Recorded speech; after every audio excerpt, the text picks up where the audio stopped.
Hello everyone, my name is Chen Yuqian and my student number is P117999. So today I'm going to introduce phenomenology. So first, let's look at part 1, features of this design. Phenomenology is a branch of philosophy that deals with consciousness, thought, and experience. It breaks through the separation between individual and the ordinary, phenomenon and essence in traditional philosophy. There are total 7 types of phenomenology. I will introduce it later.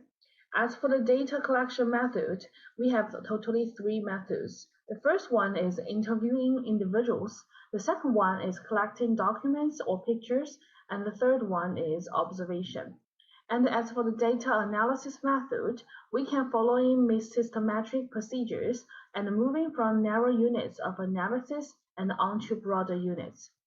As for the references books, I have 3 to introduce to you. The first one is Introduction to Phenomenology, written by Sokolovsky, and the second one is Introduction to Phenomenology, written by Moran, and the third one is The Phenomenology of Husserl. And let's look at the definition. We can say that phenomenology is a pure qualitative approach and is very common and has a strong foundation in philosophy. We can also say that phenomenology is concerned with the study of human experience and how things appear to us in and through such experience.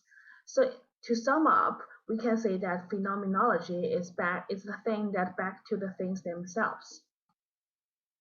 And as for the important features, we can say that the features of phenomenology lies in that it somehow breaks through the separation between the traditional Western philosophy and the individual and the universal, between the phenomenon and the essence, and thus produce a new way to doing philosophy that breaks through the traditional philosophical theory.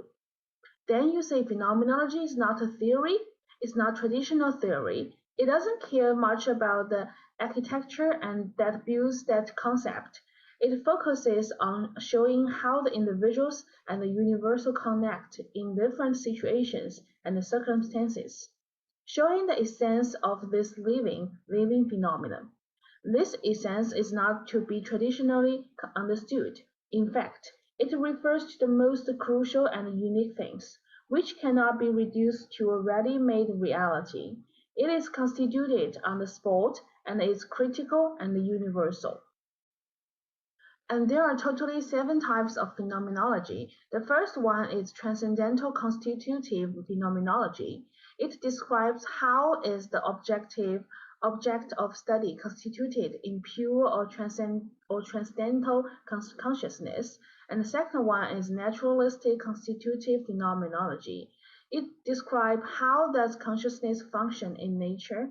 And the third one is existential phenomenology. It studies the concrete human existence.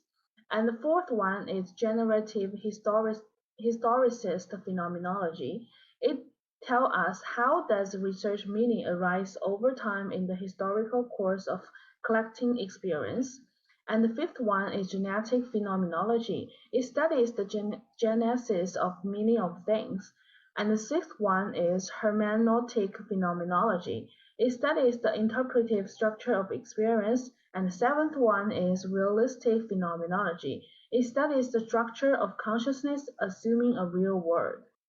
And as for the data collection method, we have totally 3, as we mentioned before. The first one is interviewing individuals. So in phenomenology, we prefer a heterogeneous group of individuals, minimum 3 and maximum 15 participants, depending upon the study objectives. And third one, we can also use collecting documents or some pictures, and then observation is also okay. And as for the data analysis method, data analysis can follow systematic procedures that move from narrow units of analysis and onto broader units, such as thematic analysis. Data analysis involves highlighting important statements of respondents. That is called horizontalization. And next, researcher develops cluster of meaning. Now use these themes to write report findings called textual description and the context or settings. This step is called structural description. And as the references books, I have 3. And there are some introduction of these books. If you are interested in the phenomenology, then you can find the books and to read, and then I think you will gain a lot of experience or information about this phenomenology. And now let's move on to part two, the research using this design. So as for the journal article, I choose the distance education experience of nurse academicians during COVID-19 pandemic in Turkey, a phenomenological approach. And as for the abstract, the purpose of this study was to explore the distance education experience of Turkish nurse academicians during the COVID-19 pandemic, which is also maybe the objective, the research objectives. And the research objectives is mainly to explore the distance education experience of Turkish nurse academicians during the COVID-19 pandemic. And the research objectives or purpose, we can also say that it has established the universe of the COVID-19 distance education, the nurse academicians in various regions of Turkey in the process of the pandemic.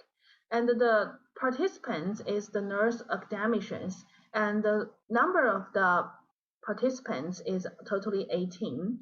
And the type of the sampling used is purposeful and snowball sampling methods were applied to the study group.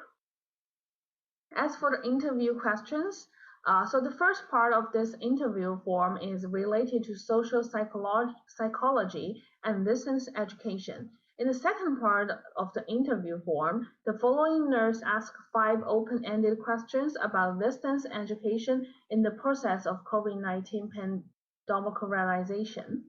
And the data collection method used is the structured questionnaire using face-to-face interview method. And the data analysis method used is the Coalise's 7-step descriptive phenomenological method was used. So SPSS 24 package program was used in the analysis of the quantitative data part of the study. And as for the validity and the reliability, in order to ensure reliability in phenomenological studies, participants are asked to read the written transcripts of the interview, express their opinions, and confirm that their opinions are conveyed correctly, and this method is intended to provide internal validity and reliability. And as for the research objectives or research questions, I list the 3 of them, and maybe there are some findings of this. The first one is, according to nurse academicians' experiences, what are the problems we encounter in distance education? I think the findings, the first one is the problems related to distance education friend structure, and the second one is restrictions of resources and loss of time. And third one is problems related to interactive education and interaction. And the fourth one is course preparation and the competence to teach the course. And the fifth one is use of the technology. So this must be there some problems or some problems when they using this kind of way to deal with the problems. And the second one is, what are the outcomes of the distance education? So the outcomes are academic studies, are productivity, and the individual and the professional development. And the third one, what are the copying methods, examination system, and the views about the future? So the findings are positive copying methods, negative copying methods, academic assignments and grading, or anxieties and worries. And now I have more things to tell you about the journal article. As for the purposeful and the snowball sampling methods, and now I have more things to tell you about the journal article. As for the purposeful and snowball sampling method, the characteristics of the to-be nurse academicians included in the study were defined in the purposeful sampling. The sample consisted of 18 nurse academicians who worked as academicians for at least 1 year during the study period, who provided distance education during the study period, and who agreed to participate in the study. Including snowball sampling in the study sample, the sample number of the study was increased by including one participant in the study through an interview and the participant to include the other participants in the study. Gain points you have written in the table. And as for the interview questions, so the first part of the interview form is related to the social psychology and distance education. So maybe we will ask some question about the age, gender, field of expertise, years of vocational study, academic title, midlife status, whether you have children or where you live, how many people in your family, and how you rate the use of technology, whether you have any previous distance educational experience. A total of 15 questions related to whether distance education is beneficial to understand, to students stand, and whether the general course performance of distance education is considered adequate.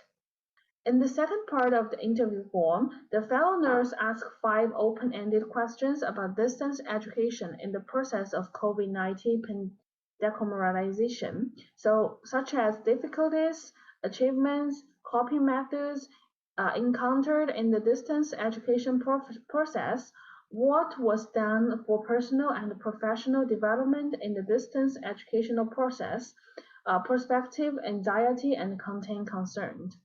So as for the trustworthiness, in order to increase the consistency and the reliability of the data, the researchers read the forms one by one with 2 experts and gave their opinions for each question. In phenomenological studies, reliability is evaluated as consensus and disagreement. Providing a consensus of 80% to the opinions expressed about the content of the answer given by the participants to the questionnaire is considered sufficient or reliability. In this study, it was determined that the questionnaire form was reliable by providing 100% consensus in the opinion of 2 experts and researchers regarding the question-answer content. So this is all about the researchers using this kind of phenomenology to write down their essay. So this is all about my introduction today. So thank you for your listening.